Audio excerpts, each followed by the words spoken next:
All right, in this video, I want to talk about something very interesting and something that a lot of people talk about, which is the fact that if you want to be a good, successful musician, that you must and are required to, play in every single genre and be extremely versatile and be able to do it all.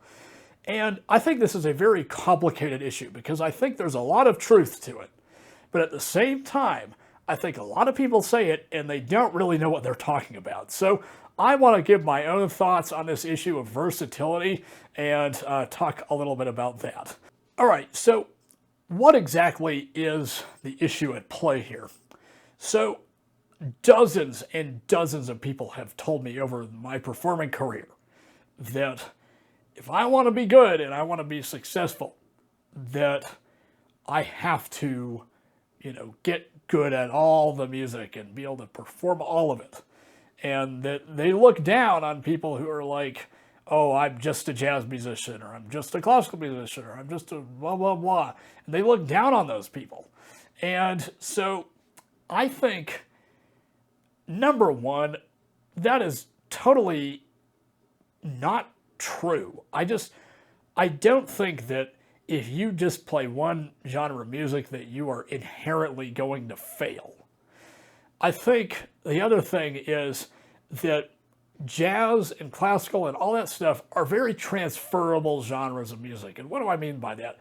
What I mean is that if you can play jazz, that you can, if you have a rough idea, I mean, you got to have a pretty rough idea, and sort of know how all these other traditions work. But if you can play jazz, you can pretty easily play funk, you can play Latin, you could play, R&B, you could do all that stuff. And you could play rock and roll, you could do all that. And so it's a very sort of versatile genre in itself because you could do all that. Similarly, in classical music, you could sure play your Chopin and your Bach and all that, but you could also, play in a pit orchestra. And if you sort of know how a pit orchestra works and you're an excellent sight reader, then, go to it, and play in your pit orchestras. And so I know a lot of people who are in that camp, in the classical space, and I am in that camp in the jazz space. It's like, I could play straight ahead swing and I could do, Latin and I could do funk and I could do all that stuff. And in fact, I spent nearly 2 years just exclusively working on Latin stuff and the montunos and all that. So, you can go really, really deep into, these individual traditions. And I would encourage it. But still, if you have surface level knowledge, it's not, you don't have to put in that much effort in terms of like learning a whole different genre of music. Sure, like the performance itself might take effort, but actually like learning the tradition, very generally probably won't. Now, I think the other part of this issue is sort of a FOMO issue or a jealousy issue even, which is that all these people, want to go and they want to go on the big stages. And so that may mean that they want to perform in a concert hall, or that they perform, pop music in an arena, or that they perform, pop covers in, at the casinos. They, do all that stuff. And so I think that is certainly part of this problem, and a very pretty big slice of the issue, in my opinion, because a lot of people do want to perform on these big stages. And so I think that's like, oh, well, the only way to perform on the big stage is to do X, Y, and Z. And to do X, Y, and Z, I have to, do this, and I have to, be able to perform that. And, and a lot of times that's, also part of the thing.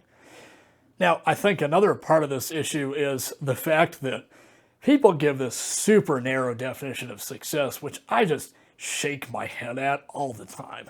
And I could make a whole entire video, and probably will, about success, because what does that even mean? Like, there is no definition of a successful musician, or for that matter, a successful teacher, or a successful engineer, or a successful, it could be any career.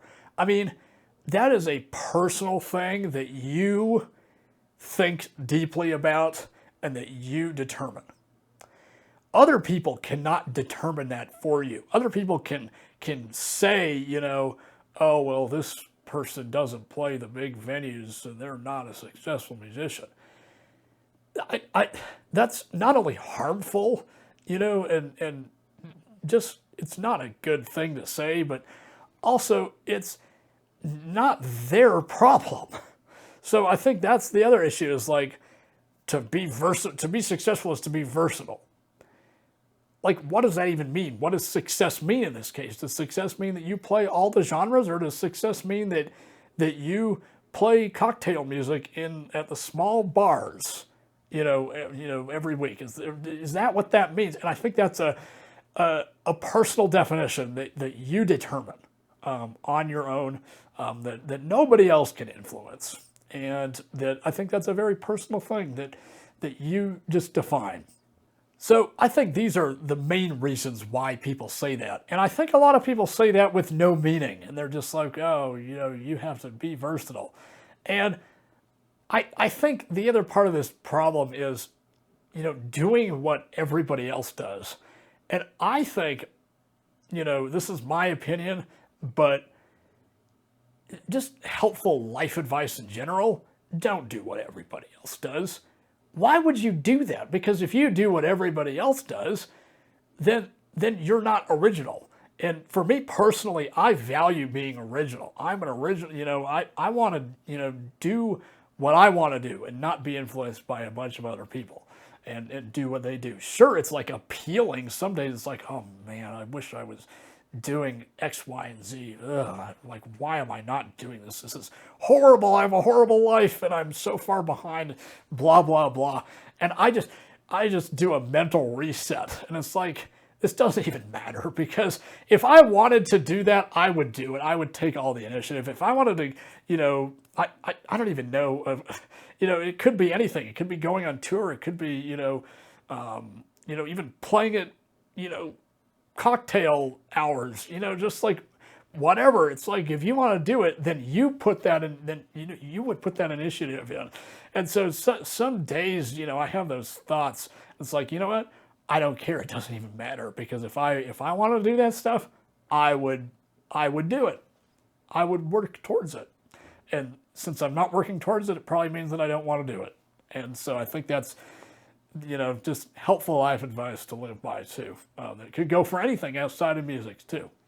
So, is it important to be versatile? Yes, I think it is important. And I think, it helps you. It's an advantage. I don't think it hurts you at all. I think it's a very clear advantage to be able to play in all of these genres.